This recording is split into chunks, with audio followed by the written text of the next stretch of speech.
Welcome to the Deep Dive. We're the place you come to get straight to the point, cutting through the clutter to find the insights you need. Exactly. You send us sources, we dive in. Saves you time, gets you informed. Whether you're, prepping for something, exploring a new topic, or just curious.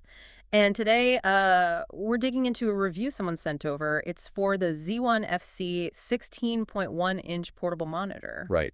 So think of us as your quick guide. We'll help you figure out if this portable screen, is actually worth considering for your own setup. Yeah, our mission basically is, does the Z1FC offer a good solution if you need a second screen on the go, or maybe just in a tight space? Let's find out. Okay, so getting into the review itself, the writer actually starts off a bit skeptical. Like, they weren't totally sold on needing a portable second screen in the first place. Yeah, that's interesting, isn't it? But apparently that didn't last. What really grabbed them right away was the physical design, how it felt. The build quality. Build quality, yeah, and just how slim it was. That first impression seemed pretty powerful. And it sounds incredibly portable. The review really stresses how thin it is when folded just a few millimeters, apparently, which means you can genuinely just, slide it into a backpack with your laptop, barely notice it. Exactly.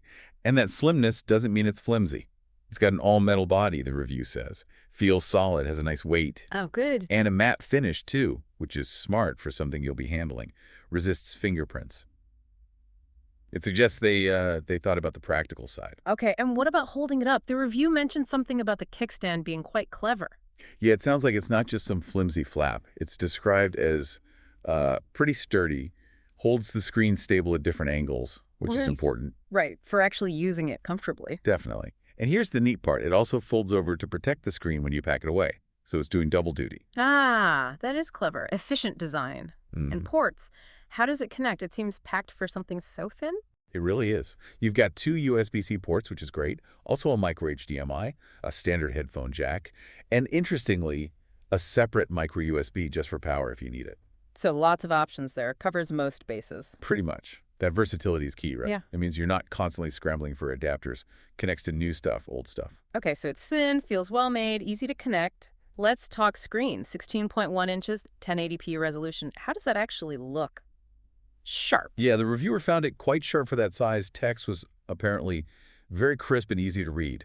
That's crucial if you're, planning to work on it. And colors. Pretty vibrant, it seems. It covers 100% of the sRGB color space. So good for watching videos, maybe some light photo editing, or just making web browsing look nice. The review mentioned HDR processing too, but maybe not amazing HDR. Right, exactly. It's not like a high-end TV. Don't expect miracles. But it does apparently give the image a bit more pop. Better contrast, brighter highlights, a noticeable improvement, just maybe not mind-blowing. Okay, but the feature that seems to get the most attention is the refresh rate. 144 Hz. That sounds high for a portable monitor. It is.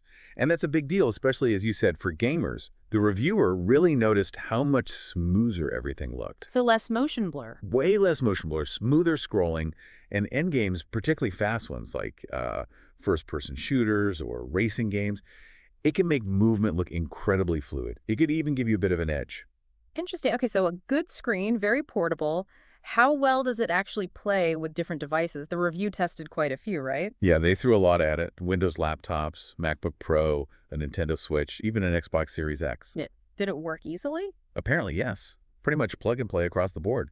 The devices recognized it almost instantly, which is, exactly what you want. No hassle. And that single USB-C cable setup for modern laptops, it sounds super convenient. Just one cable for video and power. That's the ideal scenario, yeah. Really cleans things up. But it's good they included the HDMI and the separate power option, too. Makes it usable with, consoles or older laptops that don't output power and video over USB-C. The review even mentioned using it with phones that support DisplayPort over USB-C. Right. If your phone has that feature, you can essentially mirror or extend your phone screen onto this much larger display. Huh. So you could watch a movie from your phone on it?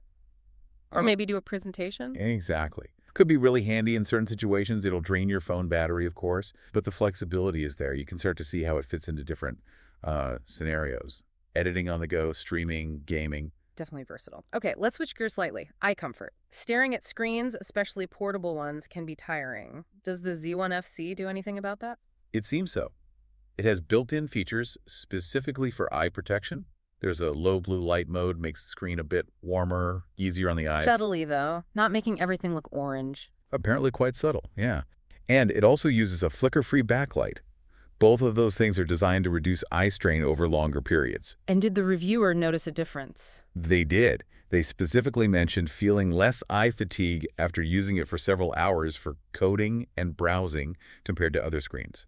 So that seems positive. And I guess that adjustable kickstand helps too, right? Getting the angle just right. Absolutely. Good ergonomics are key. Being able to tilt it easily means you can find a comfortable posture, avoid hunching over. Especially important if you're doing detailed work, like spreadsheets or design. It makes you think, doesn't it? How often portable tech forces bad posture. True. What about sound? It has speakers, but are they any good?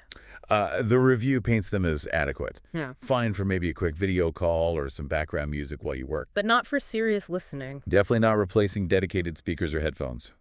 But they're there if you need them. And importantly, there is a headphone jack when you need better audio or privacy. Got it. And it sounds like they kept things focused. No extra bells and whistles like, say, a built-in USB hub or a touch screen. Correct. The review notes those absences. It seems like a deliberate choice to focus on the core things. The screen quality, the refresh rate, the portability, and connectivity. Keeping it simply, maybe keeping the cost down. Probably both. Yeah. Sometimes sticking to the essentials is the right move. Okay, so let's bring it back to you, the listener.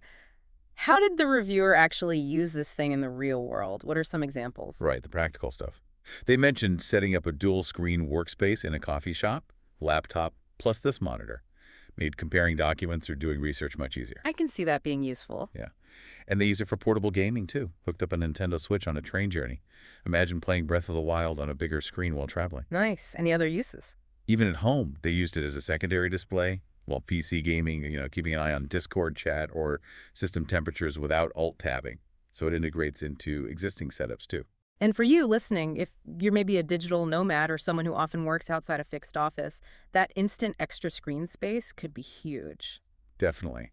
And it doesn't seem to be a massive power hog either. The review suggests you could run it off a laptop battery for a couple of hours for light tasks. Though maybe not for, like, the gaming marathon. Probably best to plug it in for that, yeah. Yeah. But having the battery option for shorter bursts is great for true mobility. Okay, let's try and summarize. If we boil it down, what are the main pros that stand out from this review? All right, pros. Definitely the slim, lightweight design. That 144 Hz refresh rate is a major plus for smoothness. Good color accuracy with 100% RGB, versatile ports, USB-C and HDMI. The eye protection features seem effective, and the build quality, that metal chassis feels sturdy. And the cons, the downsides. Main ones seem to be. The built-in speakers are just basic. There's no USB hub or touch capability if you need those. HDR is okay, but not amazing. And depending on your device, you might still need that second cable for power. Right. Okay, so wrapping up, it really sounds like the Z1FC manages to blend performance, especially that refresh rate, with genuine practicality. A solid, portable second screen option. I think that's a fair summary. For you, the listener, if you're someone who travels a lot, needs more screen space on the move, maybe a gamer wanting high refresh rates anywhere. Or just someone working from home with limited desk space. Exactly. This seems like a very strong candidate to consider. It looks like it can genuinely boost productivity or enhance entertainment without being a burden to carry or set up. It really could change how you work or play, couldn't it? Adding that extra screen without the usual bulk. Absolutely. Which leads to maybe a final thought for you to chew on. How could having a truly portable display, especially one with a high refresh rate like this, fundamentally shift where you do things? Where you work, where you create, where you play? How might that change your routines or open up new possibilities? Something to think about.